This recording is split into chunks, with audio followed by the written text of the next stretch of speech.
If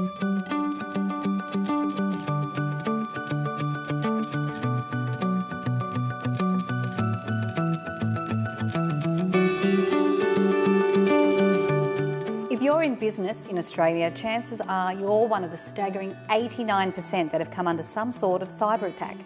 The challenges are significant. To discuss their first Australian threat report, global attack trends and ways to strengthen your defences, I'm joined by Brett Williams from security provider Carbon Black. Brett is Carbon Black's Director of Sales Engineering for Asia Pacific and Japan. Hello, Brett. Hi, how you going? Well, thank you.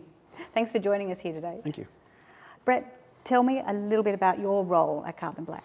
Yeah, I guess I sort of wear two hats. I manage, as you said, the sales engineering team across Australia, Singapore and Japan. Mm-hmm. So we have technical people out working with our customers. And my second part is I go out and meet with customers and sort of talk about cyber threats and challenges and how we might be able to help them as well. And so you're very in tune with what people are actually experiencing now? Yes, correct. Okay, tell me a little bit about Carbon Black then. How does Carbon Black fit in the security landscape? So we've been around for over 16 years now. We used to be called Bit9 Carbon Black. We invented the concept of application whitelisting, right, or as we like to call it, the positive model, trusted computing, plus the endpoint detection and response market, so helping incident response and security operations staff detect and respond to threats. Now, philosophically, this is because we know that there's so many threats out there, the chances are you will eventually have some sort of behaviour you don't want, yep, and your technology is about locating, acknowledging that behaviour, responding to it. Correct, and when you think about it, we're an endpoint security vendor, and what an endpoint is like a Windows or a Mac or a Linux server. That's generally where an attack starts and an attack finishes, so it's a logical place to sort of be involved in the security stack in general.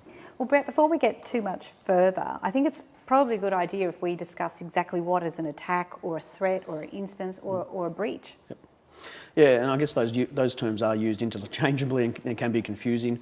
I think the breach is probably the most serious out of them. That's when a customer or an environment has probably been infiltrated, maybe some data's been lost. Generally, that would require some sort of management level escalation. Incidents generally happen all the time. Incidents happen daily, hourly, and they're either responded to by the security team, and they could be something as basic incident all the way up to something like a ransomware attack.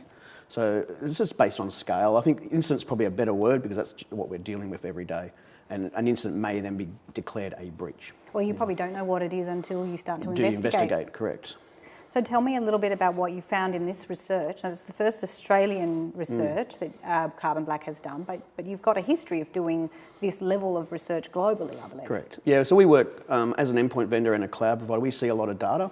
We have our own threat research team. We're seeing over 14 million endpoints communicating data back to our system, so we get localised and real-time data, but we also go out and talk to customers and do interviews. So I think for the Australian point of view, we're close to what was 90%, 89% of the people we interviewed experienced an incident or some level of a cyber threat. It's a staggering amount. Now, how dreadful could these be, or are they just really minor? Out of that survey, the majority of that were ransomware attacks, which is not unusual. We see that globally. Ransomware is certainly the biggest threat from most companies in the last few years. We've seen website infiltration or third-party website infiltration, phishing campaigns, stealing credentials.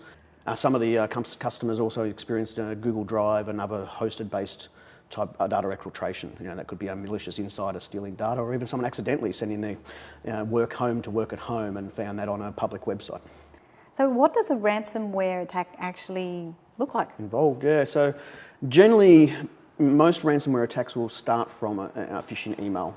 So it's easy, and they could be targeted in the sense that I want to target a particular organisation, so I then send them a targeted email, hoping that someone will click on that, or completely random. Just cyber criminals doing a spray and pray of the internet of email addresses and hoping that someone clicks on it. Generally, then what happens if that ransomware runs and is not detected by your defences, which something like AV, for example, or antivirus, it'll start encrypting your files, start locking your hard drives.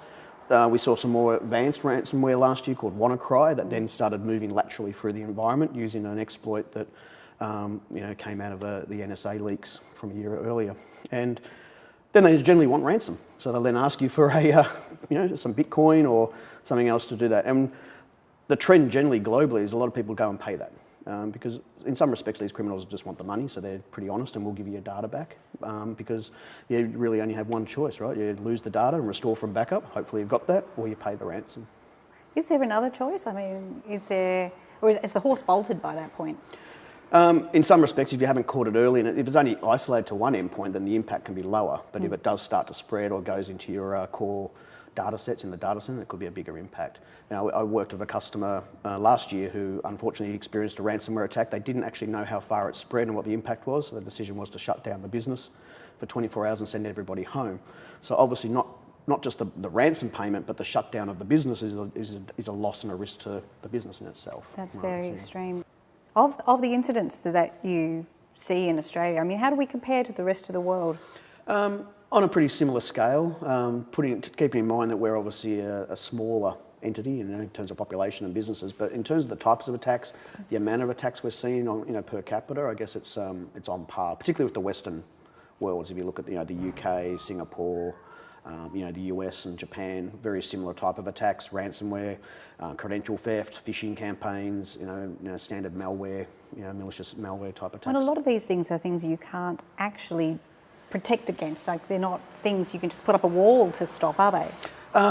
Increasingly, no. It's getting to the point where, yes, prevention and detection is important, but being able to respond is equally important. Being able to ready. It's a bit like having a disaster recovery plan. Preparing for the inevitable earthquake. If you live in an earthquake zone, you have to have a plan in place. And we're increasingly seeing the market in Australia mature more in that space in the last 5 years, where it's been very reactive to now being a lot more proactive in being prepared, having instant response plans, testing those plans.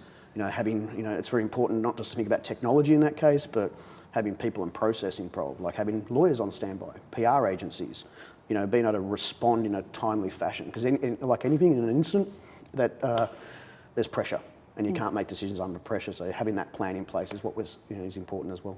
And that's part of the changing landscape that you would have seen yourself in your time at Carbon Black. Yeah, even in the recent report, I was pleasantly surprised to see that 65% of the respondents indicated they actually did proactive defence techniques in the last 12 months. And what do we mean by that? The technical term would be threat hunting.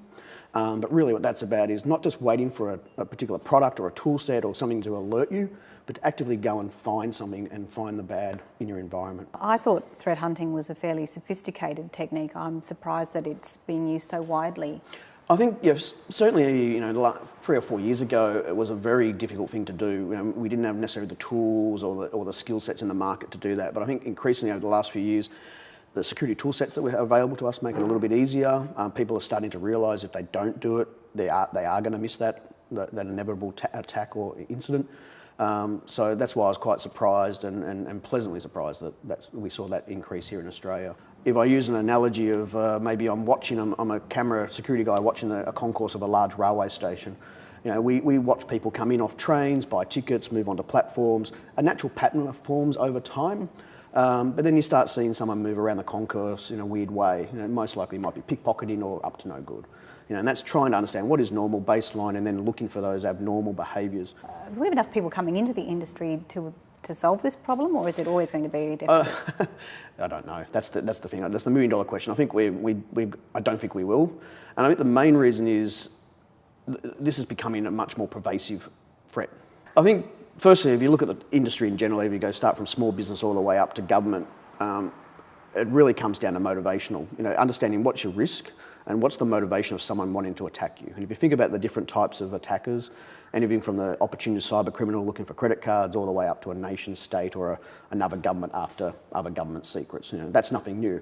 And in fact, all this stuff is really nothing new. It's just crime or espionage. It just now has the word cyber in front of it because we're using the techniques of computers and networks to do that. So I think it varies between industries. I think certainly, we expect our government to be secure, and they are, and they've spent a lot of money and security on that. And then I think where it does impact is the smaller businesses.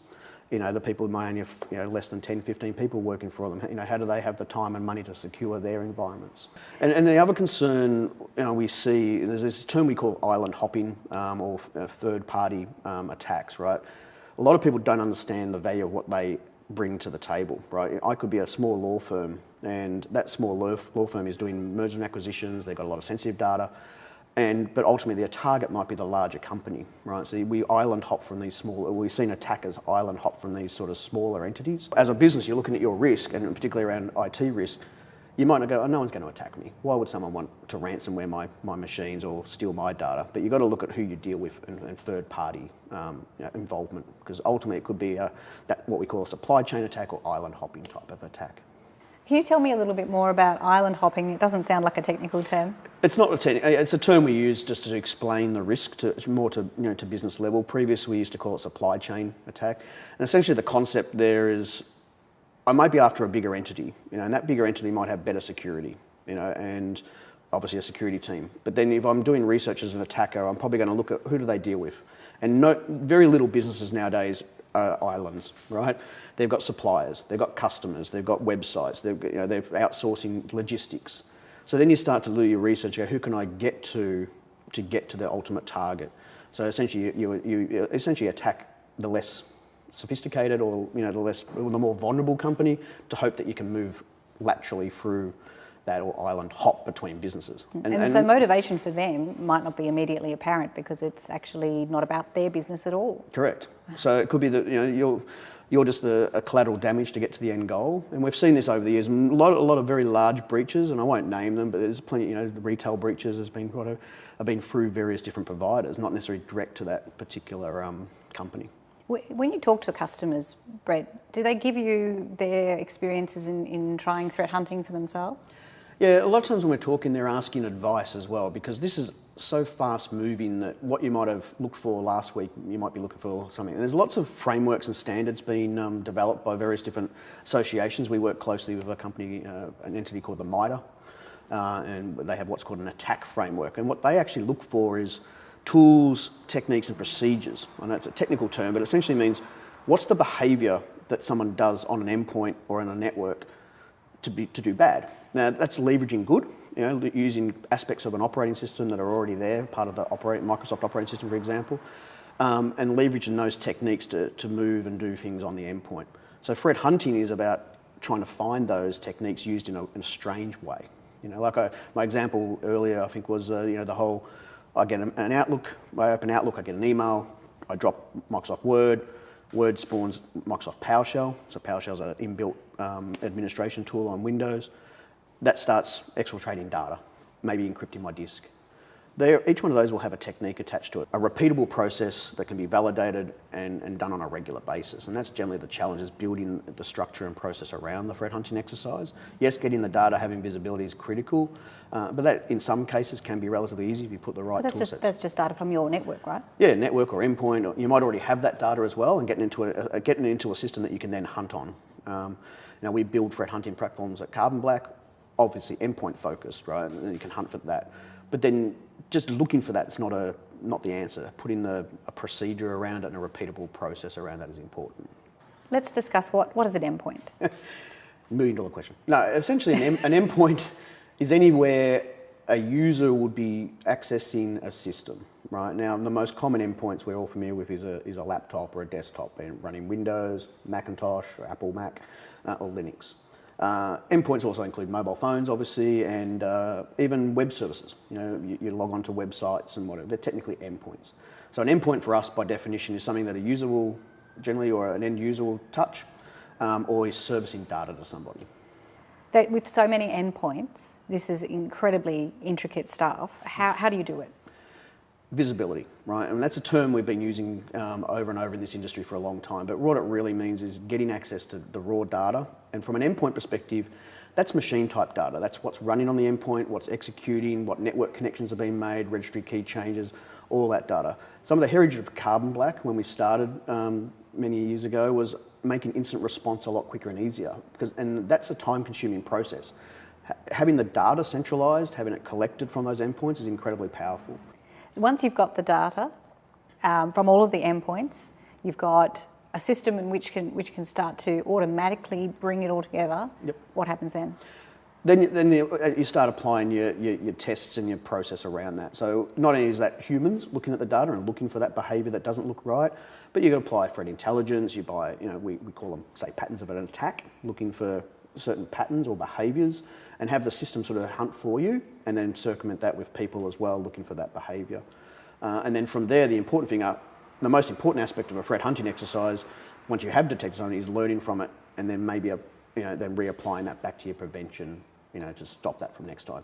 The best hunt would be the one that would detect something before, this is not normal when it's not quite an attack yet, let's now prevent that. Carbon Black's an endpoint provider. Surely you must have a lot of visibility yourselves over exactly what's going on out there. Yeah, at the moment we're seeing in excess of 15 million endpoints that collect into the Carbon Black cloud for protection and management. And it's been interesting. I think in the last report we did last quarter, on average, there's 2 attacks per endpoint per month.